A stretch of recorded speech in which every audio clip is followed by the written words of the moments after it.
Bendiciones, hermano. Mi nombre es Zuleima Espinosa y esto es Píldoras de Fe y más amor. Hoy vamos a continuar. La vez pasada, ayer estuvimos el estudio de David y Betsabé y vamos ahora con Natán, el profeta, amonesta a David. Esto está en Segunda de Samuel, versículo 12, a la altura del verso 1. A mí me gusta siempre como subrayar, no sé si alcanza a ver la cámara. Bueno, de pronto por aquí sí, de pronto aquí sí se alcanza a ver. Me gusta como subrayar lo que vamos estudiando, ¿verdad? Entonces, Natán amonesta a David. Entonces aquí hay un personaje que se llama Natán. Y vamos a ver quién es Natán.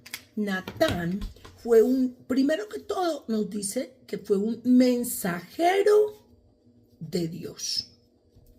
Dice, durante el reinado del rey David, famoso por su papel en la represión del rey por su adulterio con Betsabé, o sea, fue el que amonestó a David. Amonestó a David. Y por anunciar que David no construiría el templo sino Salomón. Esto es importante. Dijo que David no construiría el templo sino Salomón su hijo, ¿sí? Bueno, hijo de David y Betsabé, que será pues Salomón, fue hijo de David y Betsabé, y que él era el que iba a construir el templo.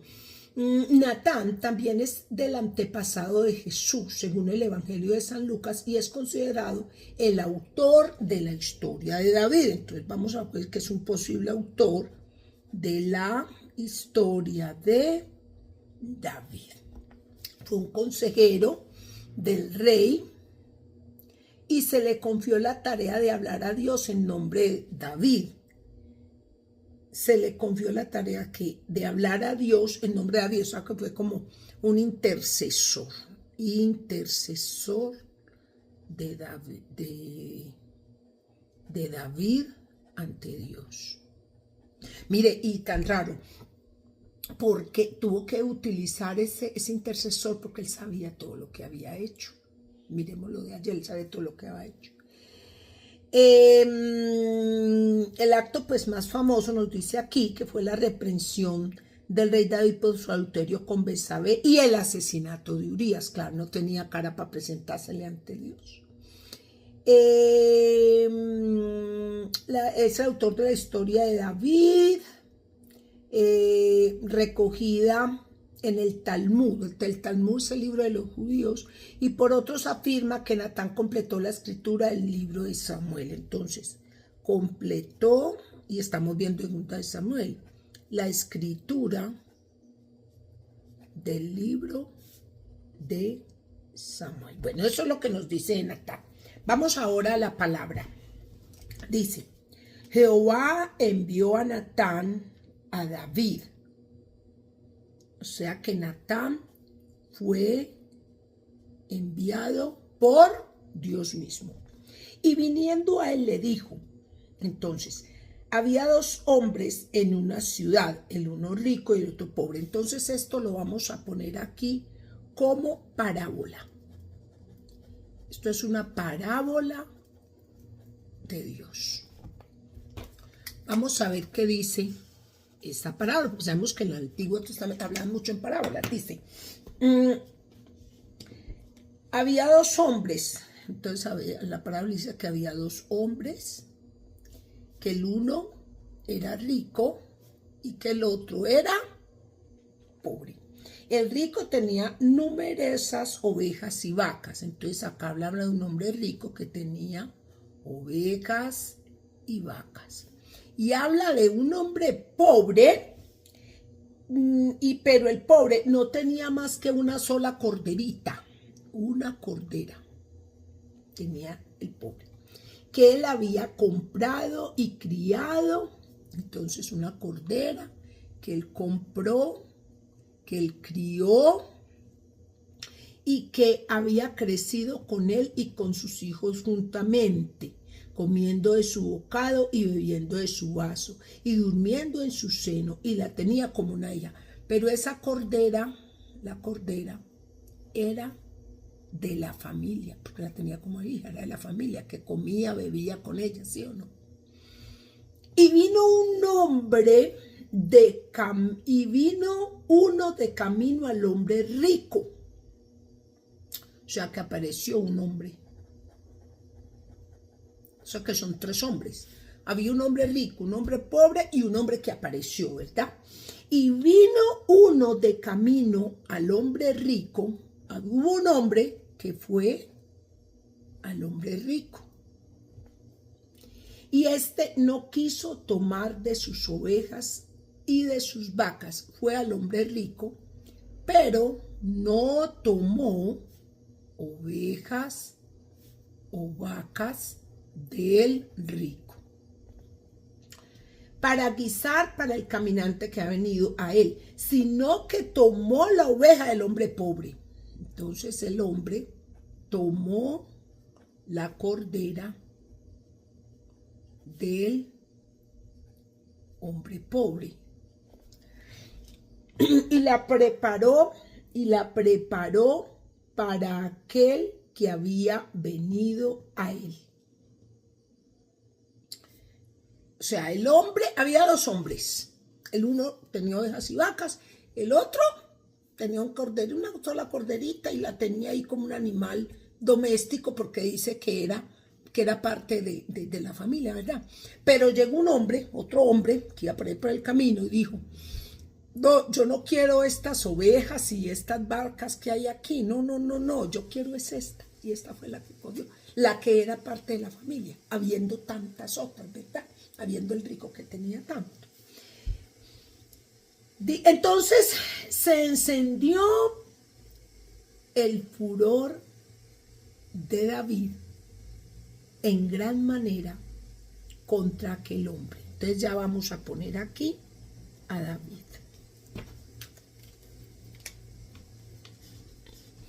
Entonces la parábola, había uno rico, uno pobre y uno ese. Entonces, ¿qué pasó con David? David al escuchar la parábola, se enojó. ¿Se enojó contra quién? Contra el hombre que cogió la corderita. Y dijo David a Natán, vive Jehová, oiga esto, vive Jehová, que el que tal hizo es digno de muerte. Mire pues, a veces nosotros miramos solamente para afuera, me decía mi mamá, y el ojo no ve para adentro. Mire, él escuchó todo eso. Mire, hermano, aquí pasa una cosa. A veces hay personas que tienen de todo, tienen facilidades económicas, tienen su familia, tienen cosas. Este hombre pudo haber tomado todo lo que el otro tenía, pero no, quiso, fue igual que David. David pudo haber tomado las mujeres que él quería, pero no, fue y la que tenía Urías, Letita ahí guardadita, su esposo, esa fue la que él cogió. Teniendo él, o sea que él era ese hombre que llegó al camino, que no quiso coger toda la cantidad de ovejas, de vacas que había, sino ¿a quién? A Jezabel, a esa mujer, pudiendo el rey tener las mujeres que él quisiera, pero no, cogió fue la que no era. Dice ahora, y debe pagar la cordera con 4 tantos porque hizo tal cosa y no tuvo misericordia. Entonces aquí David dice que el hombre debe pagar 4 tantos. Vamos a ver qué es tantos. Vamos a ver qué significa 4 tantos. Vamos a ver qué nos dice aquí. Nos dice...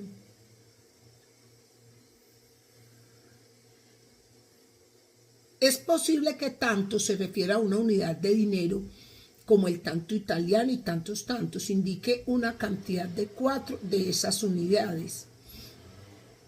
Entonces, es un número 4 tantos, según la unidad de ellos. Pero vamos a mirar aquí. Vamos a ver aquí qué nos dice los 4 tantos. En 2 de Samuel 12:6 que vamos, se refiere a la obligación de pagar 4 veces el valor de una oveja robada como restitución por el pecado y la falta de misericordia, siguiendo la ley mosaica de Éxodo 22:1, que estipulaba pagar 5 bueyes por un buey robado y 4 ovejas por una oveja.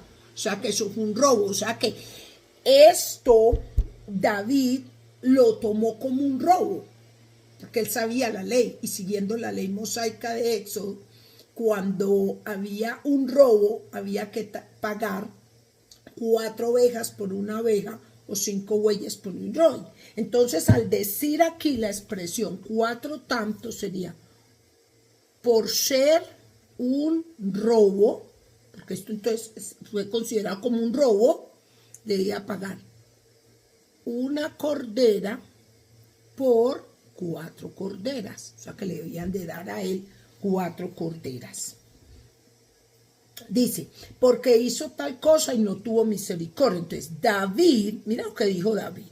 Dijo que el hombre no tuvo misericordia. Él no se acordaba que le estaban diciendo. Él estaba inocente. David no sabía qué le estaba queriendo decir el profeta. Entonces dice que David no tuvo misericordia. Entonces dijo Natán, volvemos aquí con el profeta Natán. Dijo Natán a David, tú eres aquel hombre. Ay, Dios mío. Yo me imagino la cara de David cuando le dijo, tú eres aquel hombre. Dice, así ha dicho Jehová Dios de Israel, yo te ungí por rey sobre Israel y te libré de la mano de Saúl. Entonces aquí viene ya la voz de ¿quién? De Jehová. Ya viene aquí la voz de Jehová. ¿Y qué le dijo? ¿Y cuál fue la profecía? Lo primero que le dijo. Yo te ungí por rey. Fue lo primero que le dice. Yo te libré de la mano de Saúl. Recuerden, hermanos, que cuando está diciendo de la mano, es de la persecución constante que tenía Saúl, que tenía el rey Saúl por David. Y recordemos que Saúl tenía problemas de locura. Te di la casa de tu señor y las mujeres de tu señor. Entonces alegría. Yo te di la casa de ¿cuál señor? De Saúl. Yo te di la casa de tu. Yo te di las mujeres de tu señor. Yo te di las mujeres de Saúl. Mire que el enredo con la hija, con Mical. Y sin embargo, mire, Dios le está diciendo, mira todo lo que yo te he dado a ti. Dice, de tu señor, tu señor. Además te di la casa de Israel y de Judá. Ay, Dios mío. Yo te di la casa de Israel. Recuerde que David tuvo fue ungido 3 veces. La primera vez fue por el profeta Samuel cuando tenía 12 años aproximadamente, que era un chico, que ahí fue que él hizo ese salmo, compuso después el Salmo 23. Bueno, ese lo vamos a ver después. Luego, los varones de la tribu de Judá también lo ungieron.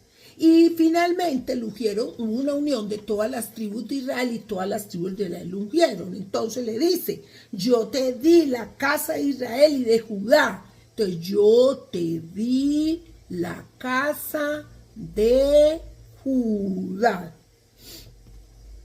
Y si esto fuera poco, te habría añadido más. Entonces, yo te habría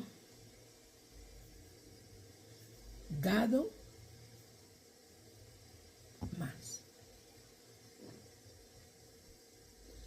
¿Por qué pues estuviste en poco la palabra de Jehová haciendo lo malo delante de sus ojos? Entonces le dijo.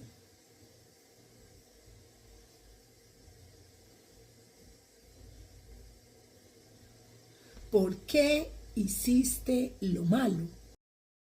Entonces le dice, ¿por qué hiciste lo malo ante mí? O sea, ante mis ojos. Entonces le dice luego las cosas que él hizo. Dice, a Urías heteo heriste a espada. Entonces, heriste a espada a Urías. Tomaste a su mujer. Tomaste a su mujer, o sea, a Betsabé.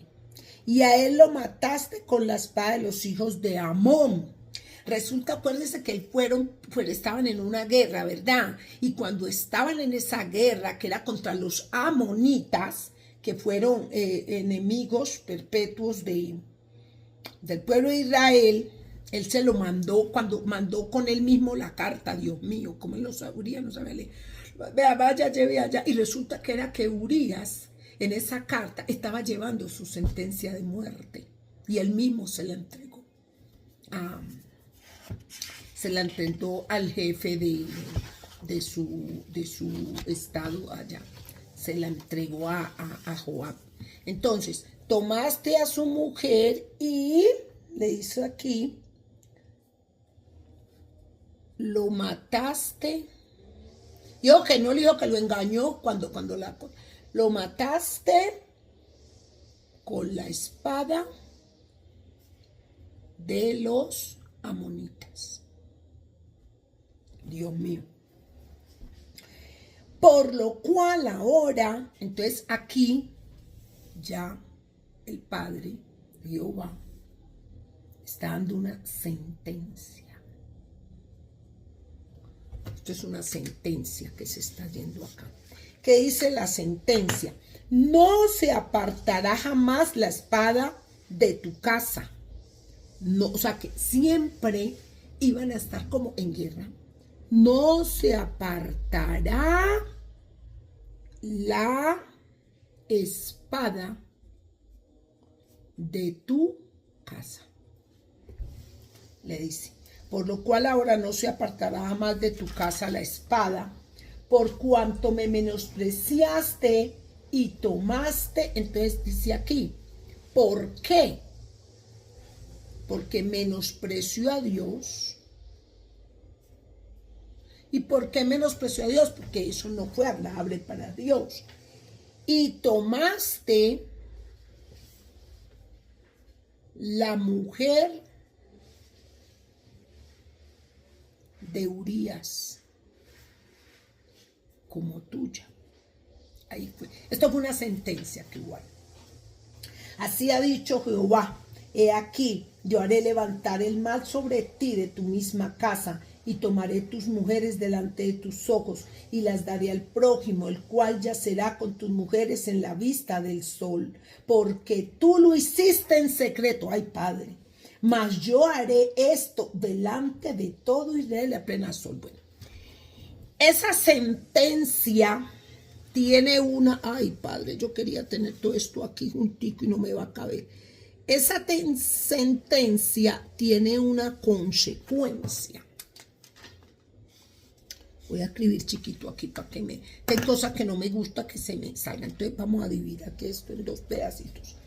Entonces, Jehová, miren esto, qué tan tremendo, hermano. Miren, Jehová dijo, va a recapitular. Yo te ungí rey, te libré de la mano de Saúl, te di la casa de Saúl, te di las mujeres de Saúl, te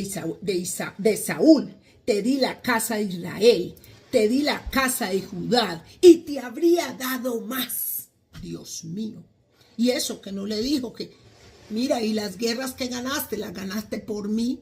Y las veces que te salvaste, que tuviste que huir, fui yo quien te salvé. Eso que Dios no le dijo tú eso, porque yo creo que lo que debía haber sentido Saúl fue tan grande que donde Dios le diga más, lo tira al lo mata de un infarto. Porque hiciste lo malo ante mí. Dice, mira, si yo te di tantas cosas, ¿tú por qué hiciste eso, David? Y entonces le cantó la tabla a papá y le dijo, mira, heriste a espada a Urías, tomaste a su mujer, lo mataste con la espada de los amonitas. Y eso, que le voy a decir, el engaño. Le faltó decir, y eso que Dios ahí, o le faltó, no, pues Dios es perfecto, pero eso que Dios ahí no le dijo. Estaba esa mujer y la mandaste a llamar. Mire, acuérdate que ella dijo que ella se había purificado después de lo que había pasado con él. Ahí lo dice la palabra, que ella se purificó, porque cuando ella estaba en el terrado se estaba haciendo un baño de purificación, porque la religión del que no me acuerdo este momento el nombre, la religión de ella, del yahvismo, que era la religión de Betsabé, sí tenían algunos dioses. Entonces, el dios principal era Yahweh, pero tenían otras deidades. Y eso, que él no le dijo, mira, esa mujer estaba allá purificando, ¿qué? Y mira, y tú fuiste y la sacaste allá ese ritual y tú. Y cuando ella terminó, después de que se acostó, ella fue y se purificó, porque ya sabía que eso era pecado. Eso que Dios no le dijo eso. Y tampoco le dijo, papá, cuando él le mandó todo ese comitiva allá, mínimo para que dijeran que el hijo no era de David, sino de Urías, porque eso era el plan que él tenía. Y como cosa poca, como el plan no le dio, yo le digo, quédese aquí 2 días más conmigo, y lo emborrachó. Él se emborrachó con el esposo de Betsabé, con Urías. Y ahí pensó él el mal y cogió la carta y plan, escribió, vea, mi hijo, vaya, lleve esto. Y el otro inocente fue y lo llevó. Y era la sentencia de muerte. Mira lo que hizo. Entonces, ¿qué pasó? Hay una sentencia.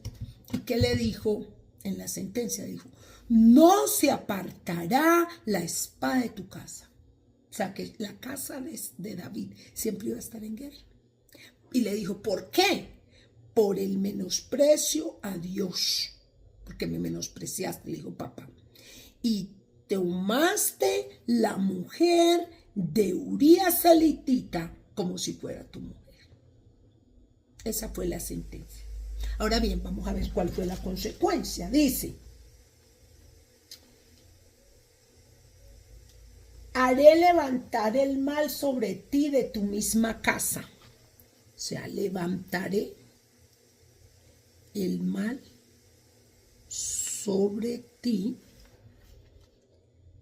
en tu misma casa. Ay, Dios mío, en tu misma casa.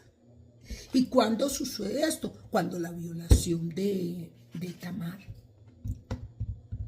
Cuando el mismo hermano, y mire que le diciendo en la misma casa. O sea que esa violación de Tamar que le hizo el hermano a esa muchacha, eso fue consecuencia del pecado. Miren, mis amados, y por eso es que yo digo mucho que nosotros tenemos que orar por ataduras generacionales y pedir perdón por el pecado de su papá, de su mamá, de sus abuelos, de sus bisabuelos, hasta 4, 5, 10 generaciones, para que pida pecado por los pecados de toda esa gente, de sus antepasados. ¿Para qué? Para que usted rompa todas esas ataduras, todas esas cadenas sean rotas en el nombre de Jesús. Mire que aquí estaba, mire, esto fue consecuencia de esa sentencia que Jehová había dado por la desobediencia y el menosprecio de David. Porque aquí dice, en tu misma casa, y así fue, mire. Luego dice, tomaré tus mujeres delante de tus ojos y las daré al prójimo. Ay, Dios mío. Sus mujeres dadas al prójimo delante de sus ojos. Ay, Padre amado. Y las daré al prójimo, el cual yacerá con tus mujeres a la vista del sol. Padre Santo, el prójimo se acostará, yacerá con tus mujeres a la vista del sol. Me llama la atención, vamos a buscar aquí yacer. Yacer, significado bíblico. El nombre yacer tiene significado en diferentes culturas. En árabe como yacero significa rico, próspero, fácil. En hebreo se da el significado de Dios no protegerá. Ay, Padre Santo. En hebreo, yacer significa Dios no protegerá. O sea, el cual no protegerá Dios a tus mujeres, es lo que le está diciendo.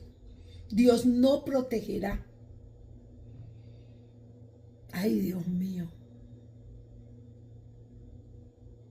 Dios no protegerá, significa en hebreo. Entonces dice que esas mujeres, y Dios no las iba a proteger, iban a estar, ¿qué será a la vista del sol? Vamos a ver, a la vista del sol. Bueno.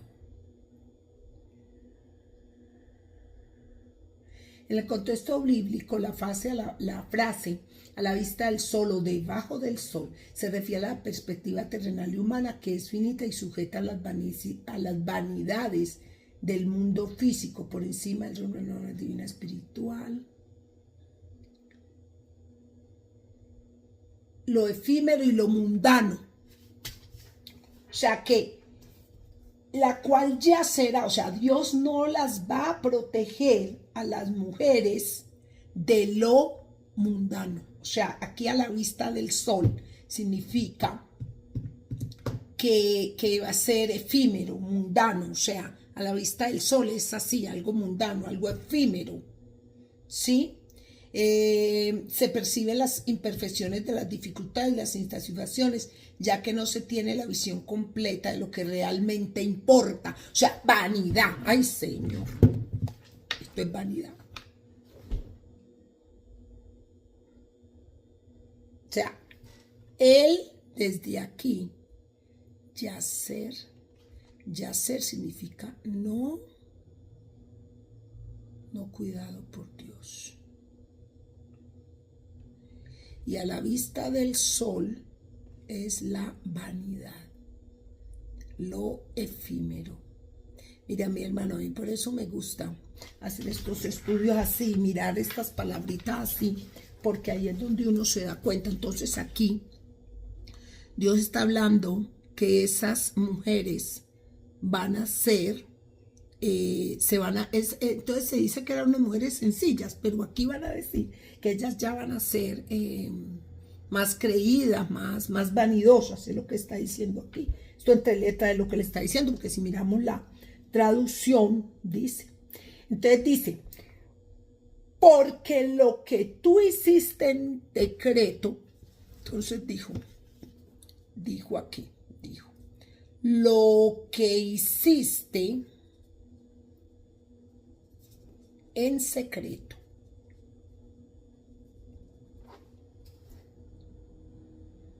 se me perdió.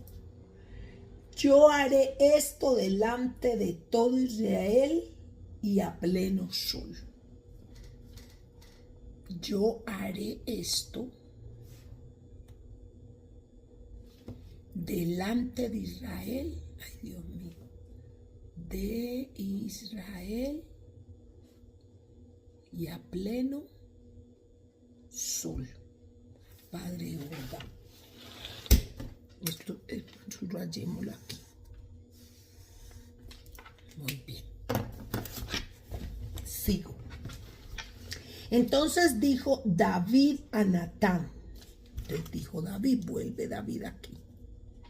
David dijo, pequé contra Jehová. Pequé contra Jehová. Y Natán dijo a David, aquí va Natán. Natán dijo, también Jehová redimido tu pecado. Mire la misericordia de Dios. Jehová ha redimido tu pecado. Y luego le dice, no morirás. Vamos a ver qué significa redimir. Redimir, significado bíblico, significa rescatar o liberar a alguien de la esclavitud, el pecado o la condena. Pero, ojo, mediante un pago o sacrificio. Ahí donde viene el sacrificio del hijo. Mire, por eso es que les digo que una sola palabra nos da muchas cosas. Entonces, vamos a tener en cuenta aquí que redimir, la palabra redimir, significa rescatar, liberar, ¿sí? Mediante un pago o sacrificio. Ya entonces ya nos adelantamos y sabemos por qué murió el hijo. Vamos a ver. Mire que aquí lo está diciendo. Entonces, dice, tu pecado, no morirás. Mas cuanto con este asunto hiciste blasfemar a los hijos. Ay, véalo, aquí está, véalo, aquí venía. Mas por cuanto con este asunto hiciste blasfemar a los enemigos de Jehová, el hijo que te ha nacido ciertamente morirá. Ay, Dios mío. Aquí viene Jehová y da una sentencia.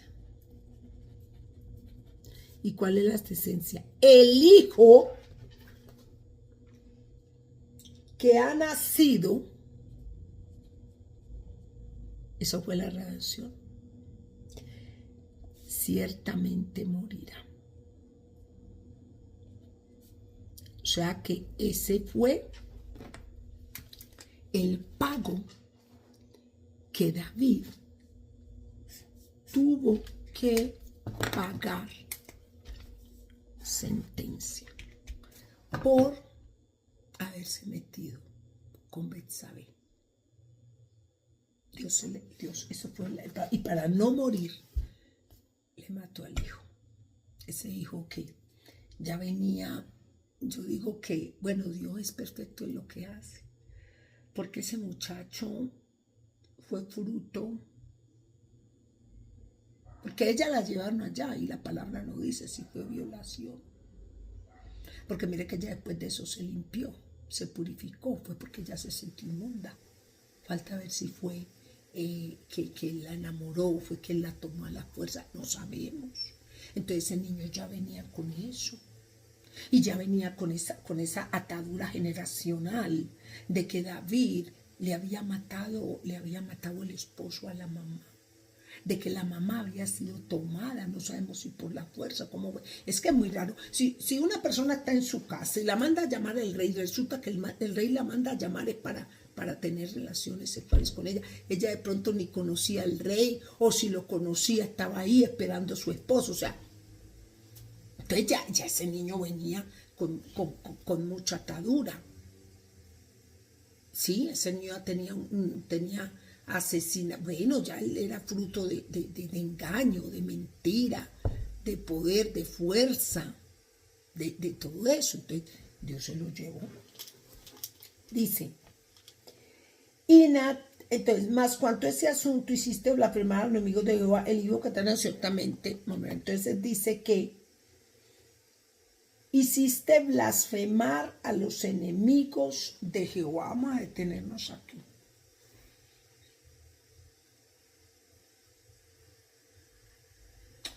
Mas por cuanto, Señor, dame luz aquí, Padre.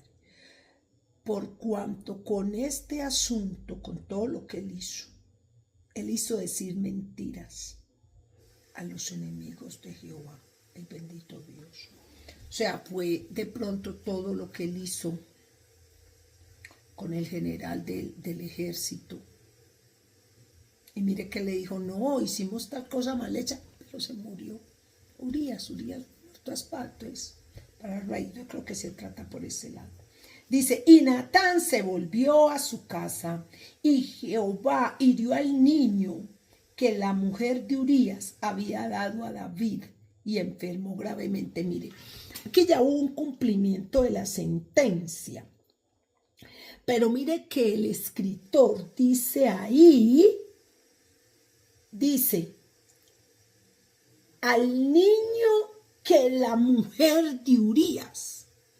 Mire, hasta hoy quedó escrito que esa era la mujer de Urías. Hasta hoy está escrito. Entonces mire que cómo quiso David tapar en cierta forma este pecado. Pero mire que hasta hoy quedó. Mire, y era un hombre que adoraba a Dios y lo quería. Pero había un hombre que como humano caía. Y así somos nosotros. Uno dice, ay Señor, te amo, te adoro, se llora, no sé qué. Pero hay una naturaleza pecaminosa que a veces, por eso tenemos que pedirle a Dios que nos proteja siempre. Y Jehová al niño de la mujer de Urías quedó y enfermó. Entonces David rogó. ¿Qué hizo David? Después, cuando se cumplió la sentencia, ¿qué hizo David? Rogó a Dios. Rogó a Dios. ¿Qué hizo David? Ayunó. Pasó la noche acostado en tierra. Hizo cilicio. Vamos a buscar aquí para darles a ustedes como una mejor...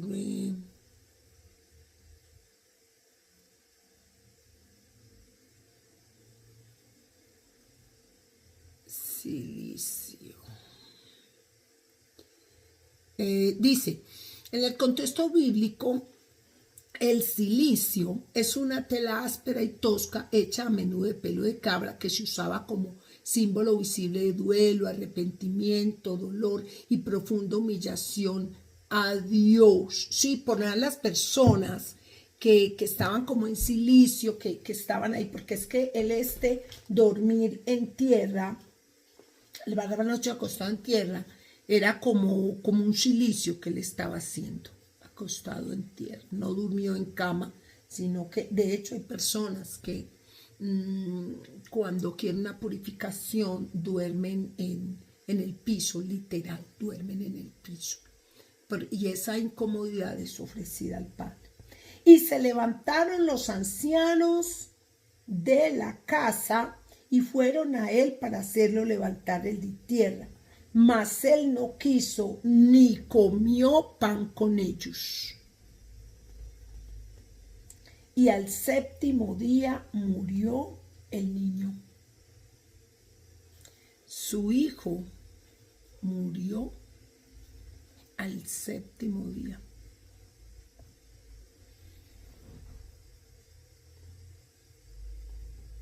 Y temían los siervos de David hacerse saber que el niño había muerto, diciendo entre sí, cuando el niño aún vivía, le hablábamos y no quería oír nuestra voz. ¿Cuánto más se afligirá si le decimos que el niño había muerto? Bueno, ¿por qué ese niño murió al séptimo día. Vamos a ver el 7, el número 7, ¿qué significado tiene? Vamos a ver si significado Biblia. El número 7 se considera un número simbólico en la Biblia que representa la plenitud, la perfección, la completitud y la totalidad. Se utiliza ampliamente para las escrituras, para denotar la obra de Dios, la relación entre Dios y la humanidad y el plan divino para la creación y la redención. Y que habíamos visto ahora esa redención, ¿verdad?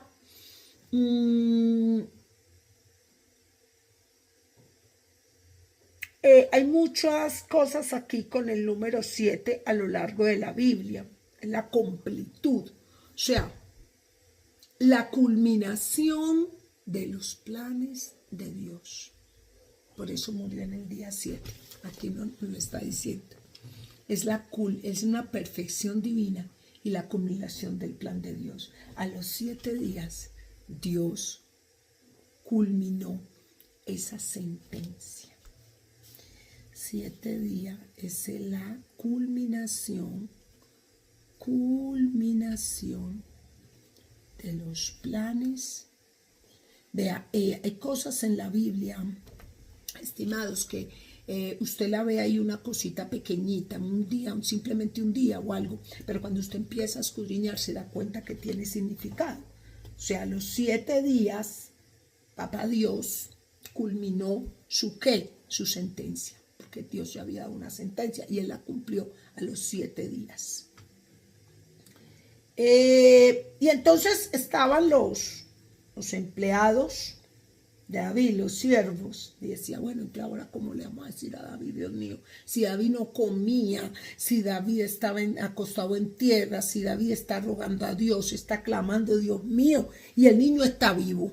¿Cómo va a ser cuando este hombre se dé cuenta que el niño murió? Entonces dice, mas David, viendo a sus siervos hablar entre sí, entendió que el niño había muerto. O sea, David dedujo que su hijo había muerto. Por lo que dijo David a sus siervos, ¿ha muerto el niño? Y ellos, David preguntó,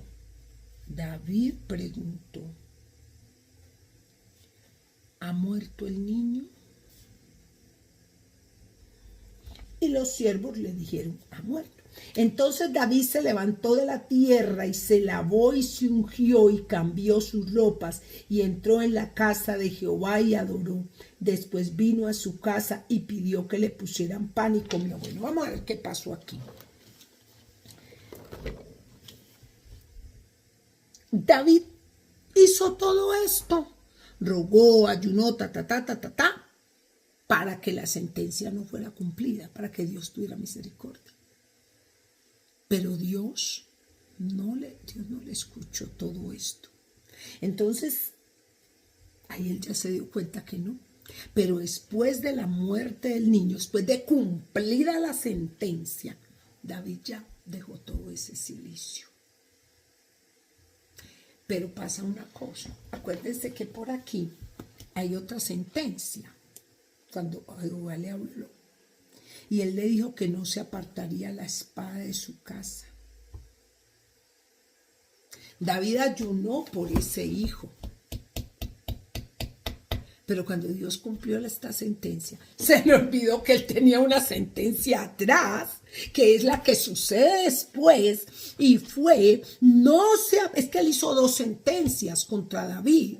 Dios hizo 2 sentencias. La primera era que no se apartaría la espada de la casa, y la segunda sentencia era que el hijo que había nacido se le iba a morir. Entonces fueron 2 sentencias, y David se le olvidó y solamente oró por esta sentencia, que Dios igual la cumplió, pero él no clamó por la otra sentencia. ¿Qué hubiera pasado si Saúl hubiera clamado por la otra sentencia? Él no clamó sino por una, y dijo que ya después de esto, después de la muerte del hijo, ¿qué pasó? Se levantó de la tierra, se le olvidó que tenía que seguir orando y en silicio. Se bañó, dice, se lavó, se bañó, se ungió,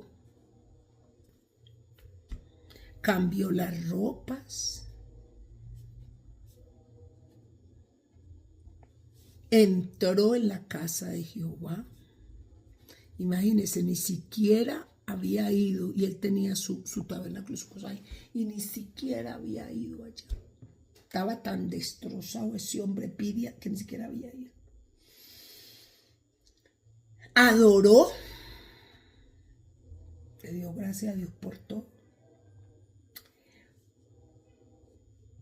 Comió, pidió comida y comió. Ya él se le olvidó a otra sentencia. Y le dijeron sus siervos, ¿qué es esto que has hecho? Por el niño viviendo aún, ayunabas y llorabas, y muerto a él te levantaste con él. Entonces los siervos, aquí vienen los siervos, esos siervos preguntaron a David, a mí me gusta, hermanos, ir poniendo, es que no sé si se ve bien, tengo que aprender a organizar esta cámara para que se vean ustedes lo que yo voy haciendo aquí. Bueno, Dios verá cómo vamos a hacer. Preguntaron a David, ¿por qué ya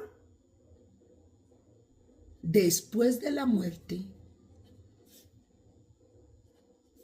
no lloras ni ayunas? Y David, vea lo mismo que yo les había visto, dice, y respondió, viviendo aún el niño, yo ayunaba y oraba diciendo, quién sabe si Dios tendrá compasión de mí y vivirá el niño, mas ahora muerto, ¿para qué he de ayunar?